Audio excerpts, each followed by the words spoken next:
This week's episode is brought to you by Fairy Godmother Travel. For all your Disney vacation travel needs, contact them and they'll be more than happy to help you. Email them today at Communicore Weekly at fairygodmothertravel.com and they will help you.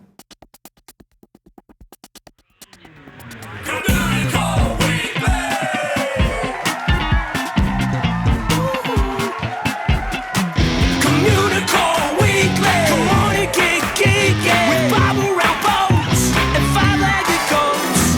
Communicore Weekly. You might get some freaking. You waited all week. I'm sure you already know that it's the greatest online show.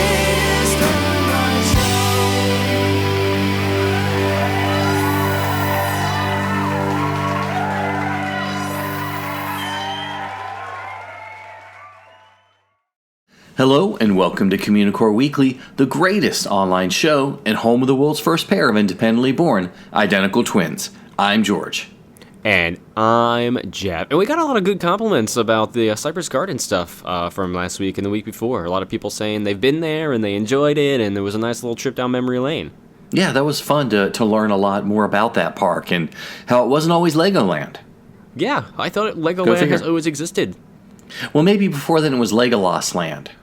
Legolas Land. Okay. Yeah. You mean like from Lord of the Rings, Legolas? Yeah. It was archery and stuff like that, so... I'm down for that. I'll be down for that theme park. Yeah, everybody gets a blonde wig they can wear, and you throw dwarfs? I don't know if that's offensive or not anymore. I don't know how we fall on that But they topic, did that in the film, though, didn't they? They did do it in the film, but they were also fighting orcs, so there was a valid reason. So if we have for it, orcs there... Yeah, then it's okay. Gotcha. Well, there are some... well, yeah. Yeah. Let's move on before we offend people. It's time for Disney History.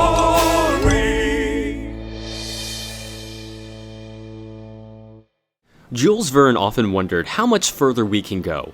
What are the final frontiers in our never-ending quest for traveling? And will humankind only be satisfied when space exploration is finally available to us readily? Walt Disney was pretty much enamored by the thought of space in the future. So much so that he dedicated an entire land to it, one we all know and love. And almost every Magic Kingdom park in the world has a Tomorrowland or a Discoveryland, but both hold the same ideals. So something about flying through space, or through the Aurora Borealis, or going from Mars to Saturn to Jupiter, has been in the hearts and minds of children of all ages for generations.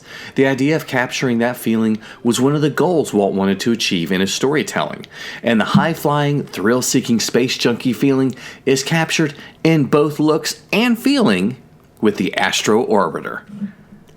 So, modeled after the futuristic stylings of 19th century science fiction and inspired by writers Jules Verne and H.G. Wells, the Astro Orbiter builds upon the legacy of reaching for the stars and always striving for the last frontier. Astro Orbiter originally opened in Disneyland under its first name, Astrojets. For its grand opening on March 24th, 1956, the Walt Disney Company invited aviators from the U.S. Marines, the U.S. Navy, and the U.S. Air Force to take part in the festivities, and they were some of the first to actually christen the new attraction. Unlike its successors in future iterations of Tomorrowland and other parks, Astrojets was not raised up on any level, but remained on the ground level. It had a much simpler design as well. The rockets were basic white cylinders with wingtips, and each one had a certain color added to it as well, ranging from red to orange to blue. And the rocket circled around the red and white checkered rocket that allowed guests to rise up to 36 feet into the air. And the original concept of the Astrojets came from an already established amusement park ride called the Rotojet that was being used in other theme parks. Although, similar in form to Dumbo, the Rotojet was basically the next step up. It had a rotating base and a higher seating capacity, fixing some of the original issues that Dumbo was having at the time. Walt discovered this new concept and negotiated with a company by the name of Caspar Klaus of Bavaria to have one shipped to him. The name of the attraction was changed to Rocket Jets during the renovations for New Tomorrowland in Disneyland in August 1967. The attraction was moved from the ground level to above the Wedway People Mover and given a new paint job. The attraction now had more realistic rockets for seating and featured a new Saturn V rocket replica as its centerpiece. In 1997, as more renovations for Disney's Tomorrowland were underway, Rocket Jets was also given a facelift, and it was renamed to Astro Orbiter. And the attraction was moved from above the People Mover down to the entrance of Tomorrowland. The Saturn V spaceship was replaced by a centerpiece of structural art depicting early spherical astronomical devices, comprised of orbiting and moving forms. The rockets were updated again, and the color scheme was changed to a bronze color, and the design now had a retro science fiction look to it. The design was taken partly from the Disneyland Paris version, and more recently, the color scheme changed again to that of red, blue, gold, and silver. So, heading to the other side of the country, Starjets finally touched down in the Magic Kingdom on November 28, 1974, 3 years after the park opened. So, Starjets was a clone of the Rocket Jets version of the attraction at Disneyland. And it was set atop Rocket Tower Plaza above the People Mover and had a Saturn V spaceship in the middle, just like its brother in California. So, the main difference was in the design aspects of the rocket themselves, as Florida's had larger seats and different backings.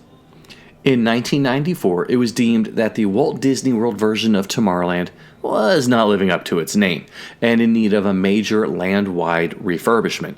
And the Walt Disney Company decided to revamp the land with some renovations. And so, on April 30th, 1994, Rocket Jets reopened as Astro Orbiter, and it was given a completely brand new visual aesthetic.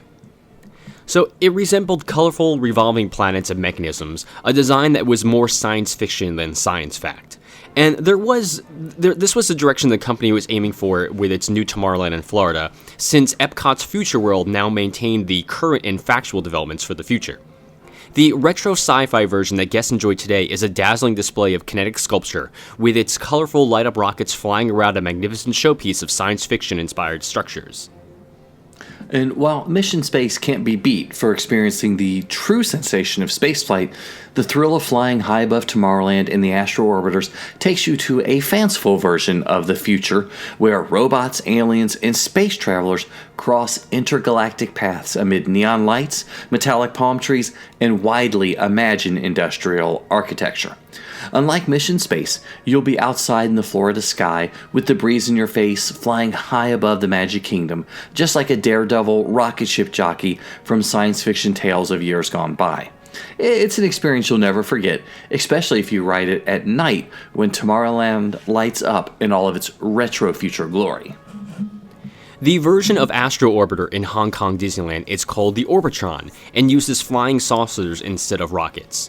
Now each saucer seats 4 people, allowing for higher capacity. The version of Tokyo Disneyland replicates the early version of the rocket jets from Disneyland's early years, with a white rocket circling a Saturn V replica. And this is the only park in the world to still have that old design. The Astro Orbiter at the Magic Kingdom averages 11 rotations per minute and travels about 1.2 million miles a year, a bit longer than 5 trips to the moon and back, and the rockets fly for 90 seconds before landing.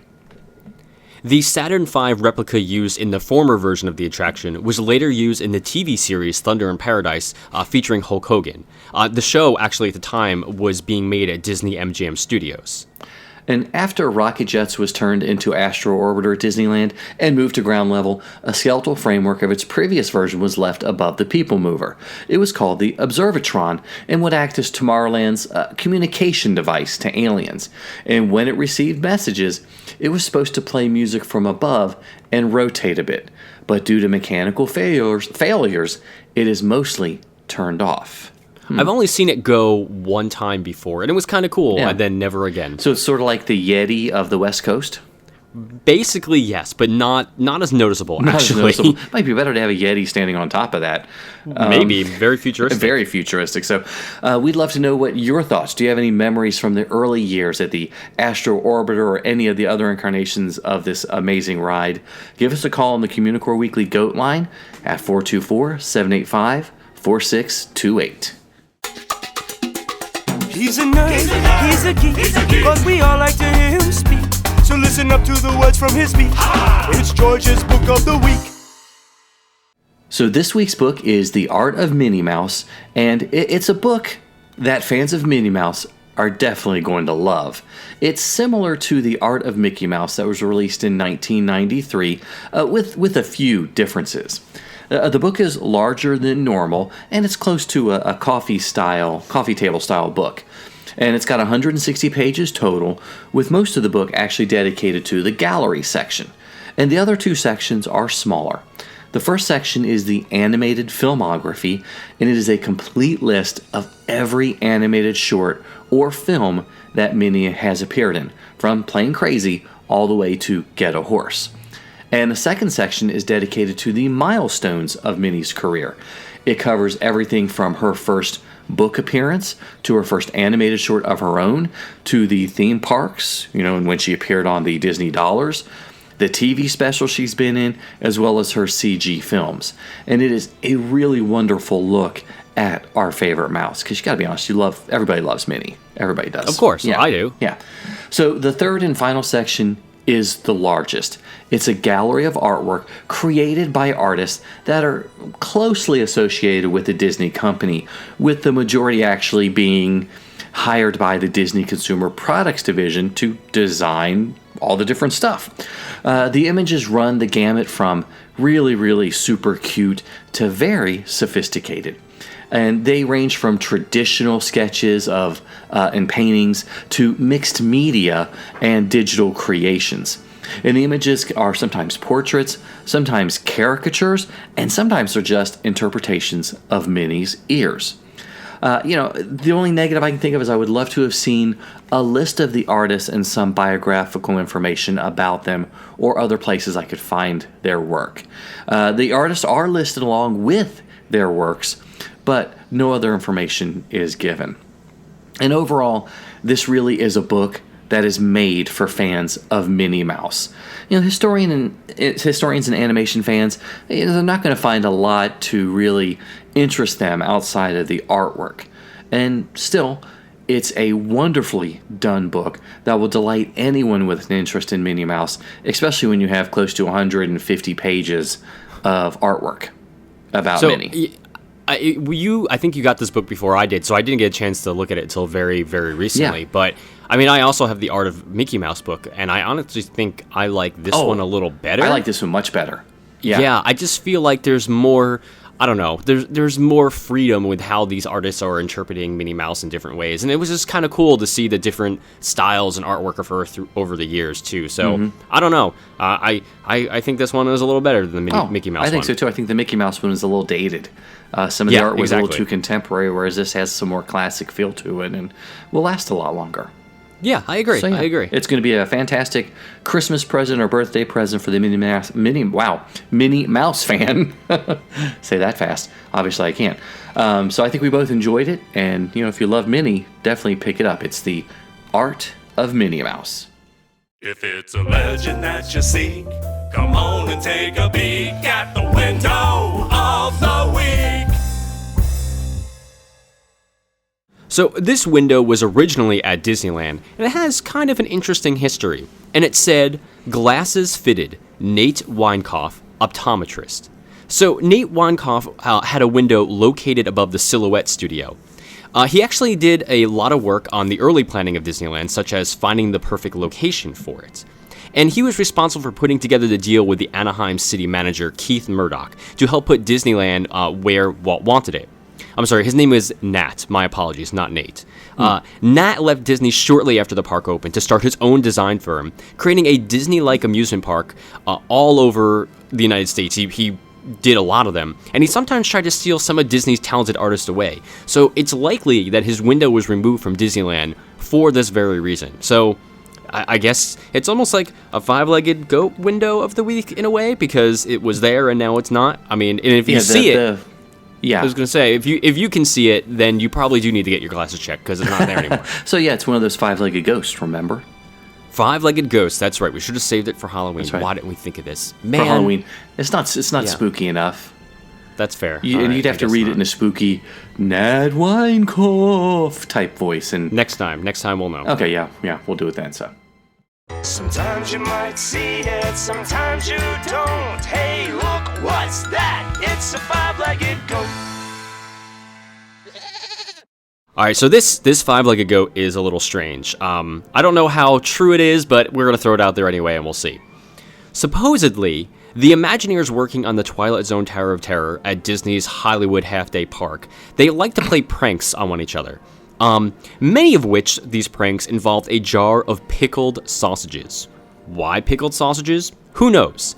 But they hid the jar of pickled sausages and they surprised one another with it until an Imagineer mistakenly left it behind one night in a place which just so happened to be where every prop was going to be glued down early the next morning. So they got there the next day and the prop of pickled sausages was glued down. So the jar now sits behind the photo pickup area today. It's kind of as a nod to this joke that they played on. Who knows if the sausages are still good? Probably not. I don't want to taste them, but it's apparently there, and I'll check it out next time. So something we know that will still be good is our weekly prize in our Year of a Million or so limited time cadets. Well Yay, done. I know. Done. That one sort of was sitting there, and what else could I do? That's true. That's a fair point. So for those of you who aren't aware, each and every week here on Communicore Weekly, from which the past 2 years we've been giving away a prize to a lucky cadet who has emailed their name and address to communicoreweekly@gmail.com, and we've added them to the list, and we pull a person's name. I was going to say out of a hat, but no, we're not magicians and they're not rabbits. It's a random drawing, and each time we get a winner. So, Jeff. A sophisticated internet algorithm picks a winner every single week. So, this week's prize pack is actually a Fairy Godmother Travel prize pack. Thank you again to Teresa Corey from Fairy Godmother Travel. And the winner is Steve L. from Ann Arbor, Michigan. Hooray! Congrats, Steve. When you receive your prize pack, let us know. Send us a photo of it. We'd love to see what it is because we're surprised what she sends sometimes too. We have no idea. But hey, we would love to see it. Well, thank you guys so much for watching and listening to another episode of Communicore Weekly. However you get the show, whether on iTunes, YouTube, leave us a comment, leave us a rating. We'd love to hear from you. Yes, and as we've mentioned several times, email communicoreweekly@gmail.com to enter the contest or just, say, hey, what's up? How's it going, guys? You can also like us on Facebook at facebook.com/Communicore Weekly. And follow us on Twitter, Instagram, and Periscope. I'm at Imaginerding. He's at Jeff Heimbuck. And you can also give us a call on the Communicore Weekly Goat line at 424-785-4628. And make sure you visit the Communistore on our website or simply go to communicoreweekly.spreadshirt.com and you can pick up some fantastic Communicore Weekly t-shirts. And there's still time to get your official cadet membership cards and stickers by sending a self-addressed stamped envelope to Communicore Weekly, P.O. Box 432, Orange, California, 92856. And make sure you visit patreon.com/Communicore Weekly to find out how you can support the greatest online show. For Jeff Heimbuck, I'm George Taylor. And for George Taylor, I'm Jeff Heimbuck. Thanks so much for listening, guys and gals. We'll see you next time on Communicore Weekly, the greatest online show.